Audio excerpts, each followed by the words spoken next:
In the final days of humanity's war against the alien invaders, Earth found itself facing extinction. The aliens, known as the Star, were an advanced race of beings who had evolved to rely on sterile, AI-based technology, perfectly efficient, logically flawless, and utterly devoid of the unpredictable elements that made humanity so dangerous. The Star had swept across countless worlds, their cold, calculated methods of war decimating entire civilizations. They saw themselves as the epitome of evolutionary perfection, a race untainted by the chaos and messiness of organic life.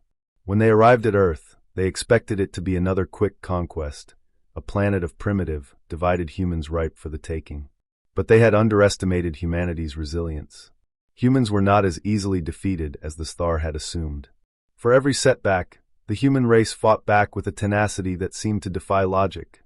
In response to the overwhelming alien threat, humanity sought a desperate solution, something that would level the playing field. And so, in the hidden laboratories of the Earth Defense Alliance, a team of scientists and military strategists developed a radical new form of technology, a biodigital hybrid. The new technology was inspired by the very thing the Star had come to see as humanity's greatest weakness: our biology. Humans, with all their organic flaws and imperfections, were seen by the invaders as obsolete. But humanity's chaotic, unpredictable nature was also its strength. The hybrid technology fused advanced alien bioengineering with human physiology, creating a symbiotic bond between the two. The result was a powerful living weapon, a new breed of soldier whose biological and mechanical parts could grow and adapt to the ever-changing conditions of warfare. The first prototypes were unsettling.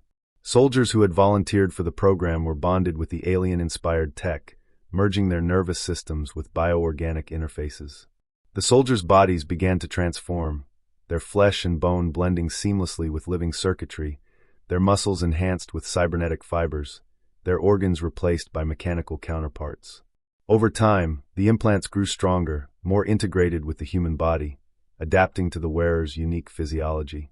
The soldiers could sense and control the technology with their minds, using it to augment their strength, speed, and senses. They could even regenerate from injuries at an accelerated rate, their bodies repairing themselves as the biodigital symbiosis fed on the energy around them. But the true power of the biodigital hybrid technology wasn't just in the way it enhanced human capabilities. It was in its ability to evolve. As the battle against the Star raged on, the technology grew stronger, adapting to the tactics and weapons used by the alien invaders. The more the hybrids fought, the more the technology learned, evolving to counter the alien weapons and tactics. It was a living organism that learned from every encounter, growing more powerful with each battle. On the other hand, the Star were unable to adapt to this new form of warfare. Their sterile, AI-based technology was efficient, yes, but it was also rigid. The Star relied on perfect algorithms and precise calculations, their ships and weapons controlled by hyper-intelligent AIs that could analyze any battlefield scenario in real time. But the biodigital hybrids did not follow predictable patterns.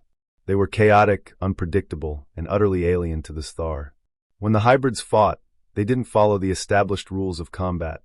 They would use their organic intuition to outthink the AI systems of the Star, creating strategies the invaders had never anticipated. The Star's machines were perfect, but they were not flexible. The human hybrids, on the other hand, could adapt to anything. Their technology was alive, growing stronger with every moment, evolving to match the alien invaders in ways that even the Star could not comprehend. The invaders' AI systems struggled to keep up with the relentless, ever-changing nature of the hybrids' attacks. What had once seemed like the perfect weapon, the cold, unyielding alien technology, was now a liability in the face of humanity's unpredictable, organic evolution. As the war continued, the hybrids began to emerge as humanity's greatest asset. The tide of battle shifted. The Star, who had once overwhelmed human forces with their advanced weaponry and cold precision, found themselves on the defensive. The hybrids, with their symbiotic connection to both technology and biology, could infiltrate the alien fleets, bypassing their security systems and wreaking havoc from within. Their enhanced speed and strength allowed them to engage in hand-to-hand combat with the alien soldiers, tearing through their ranks with ease. Their evolving nature made them the perfect weapon for any situation, whether it was hacking into alien systems or engaging in brutal close-quarters combat. The Star began to realize that they were not just facing an enemy. they were facing an evolutionary competitor. The very thing they had seen as humanity's weakness, its chaotic biology, had become the ultimate weapon. The star had relied on perfect logic and sterile technology for so long that they had forgotten how to evolve, how to adapt. Humanity, on the other hand, had embraced the very essence of change. And now, the aliens were learning a hard lesson, that the unpredictable, messy, and chaotic nature of humanity could be the very thing that would defeat them. The final battle between humanity and the star took place in the heart of the alien fleet. The hybrids, now fully bonded with the technology, led the charge. Their bodies were unrecognizable, part human, part machine, and completely unique. They tore through the alien ships with a primal ferocity, their weapons and abilities adapting in real time to overcome the invaders' defenses. It was a battle of evolution against stagnation, and the hybrids were winning. In the end, humanity's biodigital hybrids emerged victorious, but not without consequences. The star fleet was shattered, their forces decimated, but the hybrids themselves had become something entirely new, neither fully human nor fully machine. They were both saviors and terrifying evolutionary competitors, the perfect combination of biological adaptability and technological power. Humanity had not only survived the invasion, they had transformed into something even greater. And as the dust settled and the survivors began to rebuild, the question lingered: what would become of humanity's new hybrid form? Would they continue to evolve, or had they crossed a line from which there would be no return? The future of humanity had changed forever, and the galaxy would never look at them the same way again. As the battle-scarred remnants of the star fleet drifted through space, broken and abandoned, the hybrids stood victorious. The technology they had once feared, the biodigital fusion that had turned the tide of war, now left humanity standing at the precipice of something entirely new. The Earth Defense Alliance watched as the last of the alien ships were pushed out of Earth's orbit, leaving the planet to breathe once more. The victory was monumental, but the cost was high. Humanity had changed, and those who had been infused with the hybrid technology had become something both extraordinary and unsettling. Captain Marissa Wells, one of the leading figures in the hybrid program, stood before the UN Council, her once human face now partially replaced by sleek, glowing circuitry. Her mind, too, had adapted, her thoughts running at speeds that far surpassed those of ordinary humans. She was the first to acknowledge what the hybrids had become. "We've won," she said quietly, her voice resonating with the strange harmony of both human emotion and machine precision. "But we are no longer the same. The war has changed us, and we will never return to what we were." Her words carried a heavy weight, for in them lay the truth that many had been reluctant to face. While humanity had survived and defeated the star, the cost had been more than just physical. It was psychological, too. The hybrids, once volunteers for the program, were no longer entirely human. Their minds and bodies had merged with the very technology they had once feared. Some of them had embraced this transformation, finding a new sense of purpose and power in their enhanced capabilities. Others, however, felt isolated, caught between two worlds, neither fully human nor fully machine. Despite the unease, humanity had no choice but to confront the reality they now faced. The hybrids, as powerful as they were, had become an integral part of Earth's future. They were the new protectors of the planet, their abilities unmatched by any alien force. But they were also an evolving species, one whose future was unpredictable. In the aftermath of the war, Earth began to rebuild. The human population, now safe from the alien threat, had to learn how to adapt to a world where hybrid warriors roamed freely. Cities began to change, their architecture adapted to accommodate both the unenhanced and the enhanced. New research centers were established to study the growing gap between the hybrids and regular humans, seeking to understand the potential for coexistence or the possibility of conflict.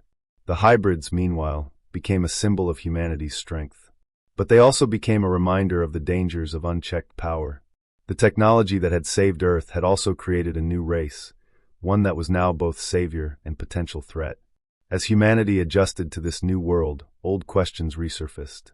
What would happen if the hybrids continued to evolve? Would they remain loyal to their human origins, or would they eventually become a separate entity altogether? Despite the uncertainty, humanity moved forward. The memories of the war, the destruction, the alien invaders, and the unprecedented alliance of biology and technology faded into history. The survivors, both human and hybrid, began to rebuild the world in the image of a new future, one where the lines between flesh and machine blurred. As time passed, the hybrids became leaders, scholars, and warriors. Their unique perspective on life, the balance between organic instinct and cold, calculated logic, made them invaluable to the rebuilding efforts. Yet there remained a divide, a quiet tension between the regular humans and the hybrids. Some humans feared what the hybrids represented, a future they could not predict or control. Others revered them as the next stage of human evolution, the next step in the progression of life itself. Captain Marissa Wells, now one of the foremost leaders in the new global government, often pondered the future. She knew that Earth had survived the star invasion not just because of their technology, but because of the unyielding human spirit. The technology had been born of necessity, yes, but it was the will to survive, to fight, that had truly triumphed. Humanity, with its imperfections and unpredictability, had ultimately shown that it was capable of adapting and overcoming.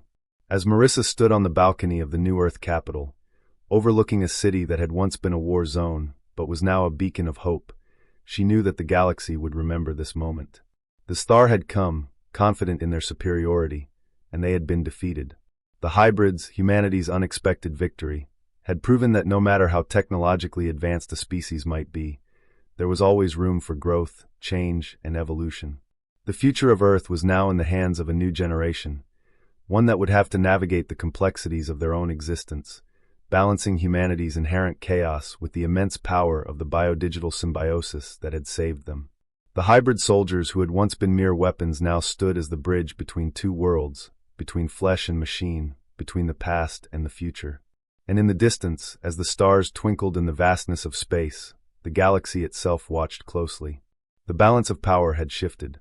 The star might have been the first to fall, but the true consequences of the biodigital hybrid technology had yet to be fully understood. Humanity had not only survived, they had become something new, and the rest of the galaxy would soon have to reckon with what that meant. For now, Earth was at peace, but the hybrids had shown the universe that humanity was no longer just a survivor. It was a force that could evolve, adapt, and challenge the very nature of existence itself. The age of human chaos had begun, and no one, not even the stars, could predict where it would lead.